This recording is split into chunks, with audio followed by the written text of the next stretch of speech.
بیت المقدس، مسجد اقصی یہودیوں، عیسائیوں اور مسلمانوں تینوں کے نزدیک مقدس، پاکیزہ، پاک اور پوتر جگہ ہے۔ تینوں مذہب والے ادیان والے اس جگہ سے الفت، محبت، پیار اور دلی لگاؤ رکھتے ہیں۔ آئیے تاریخ کے آئینے میں جاننے، سمجھنے، سمجھانے کی کوشش کرتے ہیں۔ جب تینوں مذہب میں یہ جگہ پاک اور پوتر ہے تو پھر بیت المقدس جنگ و جدال، قتل و قتال کا مرکز کیوں بنا ہوا ہے؟ مسجد اقصی فتنہ فساد، لڑائی جھگڑا، قتل و غارت گری کا مرکز اور محور کیوں بنا ہوا ہے؟ تو تین باتیں سمجھنی نہایت ضروری ہے کہ یہودی اس جگہ سے، اس شہر سے کیوں الفت رکھتے ہیں۔ تو پہلی بات یہ ہے کہ حضرت سلیمان علیہ نبی علیہ السلام کی تعمیر کردہ ایک معبد ہے، ایک عمارت ہے جو بنی اسرائیل کے تمام نبیوں کا قبلہ تھا، اور اسی شہر سے یہودیوں کی تاریخ وابستہ ہے۔ اسی لیے یہودی اس شہر سے، اس مقام سے محبت اور الفت رکھتے ہیں۔ عیسائی بیت المقدس سے کیوں الفت رکھتے ہیں؟ دوسری وجہ یہ ہے کہ حضرت عیسیٰ علیہ نبی علیہ السلام کی پیدائش اسی شہر میں ہوئی ہے، اور آپ کی تبلیغ کا مرکز، آپ کے دین کی اشاعت کا محور یہی شہر رہا ہے۔ اسی لیے عیسائی نصارہ حضرات اس شہر سے، اس جگہ سے محبت اور الفت رکھتے ہیں، اور مسلمان اس جگہ سے کیوں الفت رکھتے ہیں اور کیوں محبت رکھتے ہیں؟ تو ذرا ذہن پر زور ڈال کر سمجھنے کی سعی کریں گے۔ سن 620 عیسوی میں حضرت جبرائیل امین علیہ السلام کی رہنمائی میں حضور پر نور محمد عربی صلی اللہ تعالی علیہ وسلم براق نامی سواری پر سوار ہو کر مسجد اقصی تشریف لائے، اور اسی مسجد میں آپ نے تمام انبیاء کرام کی امامت کی ہے۔ گویا کہ اللہ نے آپ کو امام الانبیاء کا لقب سے ملقب اسی مسجد اقصی میں کی ہے۔ آپ کو جو شرف ملا، عطا کیا گیا، اللہ نے مسجد اقصی میں امام الانبیاء کا لقب عطا کیا ہے۔ اور اسی مسجد اقصی کے بارے میں قرآن پاک میں ارشاد فرمایا، من المسجد الحرام الى المسجد الاقصی، مسجد حرام سے لے کر مسجد اقصی تک اللہ تبارک و تعالی نے فرمایا بارکنا حولہ۔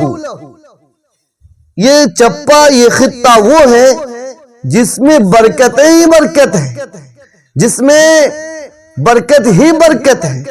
یہی وہ پاک اور پوتر جگہ ہے، یہی وہ شہر اور یہی وہ گھر اور یہی وہ مسجد ہے جہاں اللہ تبارک و تعالی نے حضور پر نور محمد عربی صلی اللہ تعالی علیہ وسلم کو رف نامی سواری عطا کی، جسے آپ سیڑھی بھی کہہ سکتے ہیں، سواری بھی کہہ سکتے ہیں، جس پر آپ سوار ہو کر، چڑھ کر اللہ سے ملاقات کے لیے معراج پر تشریف لے گئے تھے۔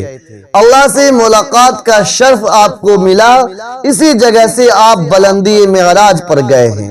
آپ معراج پر جو گئے اسی جگہ سے تشریف لے گئے تھے، اور مسلمانوں کا بھی اولاً قبلہ بیت المقدس ہی رہا ہے۔ سن 6 سے 24 تک مسلمانوں کا قبلہ بیت المقدس ہی رہا ہے۔ فرمان باری تعالی قد نرى تقلب وجهك في السماء فلنولينك قبلة ترضاها۔ یہ آیت کریمہ جب نازل ہوئی اس وقت مسلمانوں کا قبلہ کعبۃ اللہ کو قرار دیا گیا، چونکہ محمد عربی صلی اللہ تعالی علیہ وسلم کی دلی خواہش تھی، آپ کی تمنا تھی کہ مسلمانوں کا قبلہ بیت اللہ ہو۔ آپ بار بار اپنی آنکھیں آسمان کی طرف اٹھایا کرتے تھے، اور اللہ دلوں کی بھید کو جاننے والے ہیں، آپ کی خواہش کو اللہ سمجھنے والے ہیں۔ اللہ نے آپ کی خواہش کے مطابق بیت اللہ کو مسلمانوں کا قبلہ قرار دیا۔ 2 ہجری 639 عیسوی کو عہد عمر فاروق رضی اللہ تعالی عنہ کے دور میں عیسائیوں سے ایک معاہدے پر مسلمانوں کو بیت المقدس پر قبضہ ہوا۔ ایک معاہدے پر مسلمانوں کو ایک قبضہ حاصل ہوا۔ خلیفہ عبد الملک کی رہنمائی میں، دیکھ بھال میں، جس جگہ سے حضور پاک معراج پر تشریف لے گئے تھے، وہاں بھی ایک عمارت تعمیر کی گئی، اور مسجد اقصی میں بھی ایک مسجد اقصی کی بھی تعمیر و توسیع کی گئی۔ 1099 عیسوی میں پہلی جنگ صلیبیوں کی جانب سے ہوا۔ اس موقع پر یورپی صلیبیوں نے 70,000 کتنا 70,000 مسلمانوں کو شہید کر ڈالا۔ سن 1187 عیسوی میں سلطان صلاح الدین ایوبی رحمہ اللہ نے عیسائیوں کے قبضے سے بیت المقدس کو پاک اور پوتر کیا۔ عیسائیوں کے قبضے سے بیت المقدس کو چھڑایا۔ جدید تواریخ کے مطابق 1917 عیسوی کے دوران انگریزوں نے فلسطین اور بیت المقدس پر اپنا قبضہ جما لیا اور یہودیوں کو آباد ہونے کی عام اجازت دے دی۔ یہود و نصارہ کے سازش کے تحت 1947 عیسوی میں اقوام متحدہ کے جنرل اسمبلی نے دھاندلی سے کام لیتے ہوئے فلسطین کو، بیت المقدس کو فلسطین، عرب اور یہودیوں کے درمیان تقسیم کر دیا۔ 14 مئی 1948 عیسوی میں یہودیوں نے اسرائیل کا قیام کا اعلان کر دیا، جس کے نتیجے میں پہلی عرب اسرائیل جنگ چھڑ گئی، جس کے نتیجے میں اسرائیل نے فلسطین کے 78% رقبے پر قبضہ کر لیا۔ 1967 عیسوی میں فلسطین کے بقیہ رقبے پر بھی اسرائیل نے اپنا تسلط جما لیا۔ اس طریقے سے مسلمانوں کا قبلہ اول یہودیوں کے قبضے میں چلا گیا۔ اور ایک تاریخ یہودی کی یہ بھی ہے، بقول یہودی تواریخ کے، کہ 70 عیسوی کی تباہی میں جو ایک بڑا جنگ عظیم تھا، اس جنگ میں ہیکل سلیمانی کی دیوار کا ایک حصہ باقی رہ گیا تھا۔ 2000 سال سے لوگ آ کر یہاں پر رویا کرتے تھے، یہودی زائرین آ کر رویا کرتے تھے، گر گرایا کرتے تھے، آہو بکا کیا کرتے تھے۔ اسی لیے اس دیوار کا نام بھی دیوار گریا ہے۔ اب مسجد اقصی کو مسمار کر کے، مسجد اقصی کو گرا کر، منہمد کر کے، وہ چاہتے ہیں کہ ہیکل سلیمانی کی دوبارہ تعمیر کی جاوے۔ وہ ان کا منصوبہ بندی سازشیں ہیں کہ مسجد اقصی کو گرا دیا جاوے، مسمار کر دیا جاوے، اور ہیکل سلیمانی کی دوبارہ تعمیر کی جاوے۔ اسی لیے اسرائیل نے اپنا دارالحکومت بیت المقدس کو بنا رکھا ہے۔ ہمیشہ سے بیت المقدس پر اسرائیلوں نے قبضہ جما رکھا ہے، اور فلسطین کے مسلمانوں پر ظلم و ستم ڈھانے کی سعی کی ہے۔ ہمیشہ سے مظلوم مسلمانوں کو ستانے کی کوشش کی ہے۔ ہم آہ بھی کرتے ہیں تو ہو جاتے ہیں بدنام، وہ قتل بھی کرتا تو چرچا نہیں ہوتا۔ چونکہ اسرائیل نے ہمیشہ فلسطین کے مسلمانوں کو دبانے کی سعی کی۔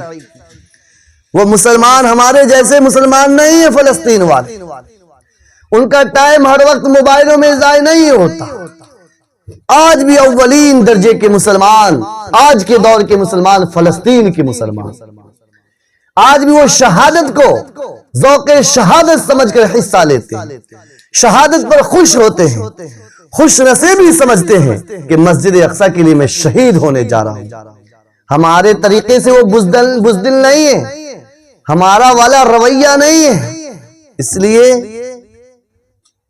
جب آپ پر ظلم ہو تو اس کا دفاع کرنا بھی آپ کی ذمہ داری بنتی ہے۔ حماس فلسطین پر ہر دنوں ظلم و ستم ڈھایا گیا ہے، ظلم و ستم کا نشانہ بنایا گیا ہے، پہاڑ توڑے گئے ہیں، دین زمین تنگ کر دیا گیا ہے، اس قدر فلسطین کے مسلمانوں کو ستایا گیا، حماس کے مسلمانوں کو روندا گیا، کچلا گیا، دبایا گیا، ستایا گیا۔ اس لیے جب ظلم جواں ہوتا ہے تو وہ منہ کے بل گرتا ہے۔ اسرائیل کو آج سمجھ میں بات نہیں آ رہی، اسرائیل کے سمجھ میں بات نہیں آ رہی ہے کہ اتنا سپر پاور طاقت کے سامنے حماس کیسے ٹھہرا ہے، کیسے مقابلہ کر رہا ہے۔